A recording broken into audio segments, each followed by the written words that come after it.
The Chew Valley Nature Photography Festival is back.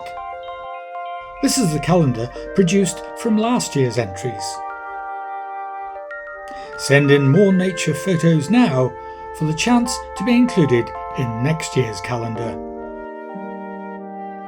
The competition is the idea of Reverend Richard Greatrex. We live in a really biodiverse area. I mean, this whole valley, and it's much more than the lakes. We've got Folly Farm, we've got almost onto the edge of the Mendips.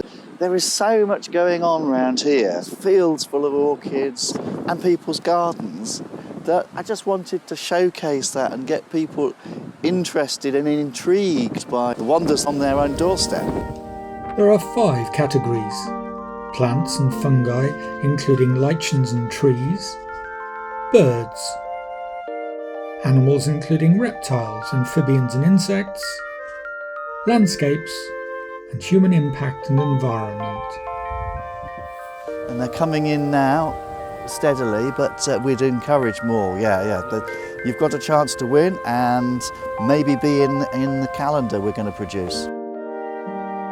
There are 3 age groups this year: adults, children currently in year 7 to 18 years of age, and children currently in year 6 and under.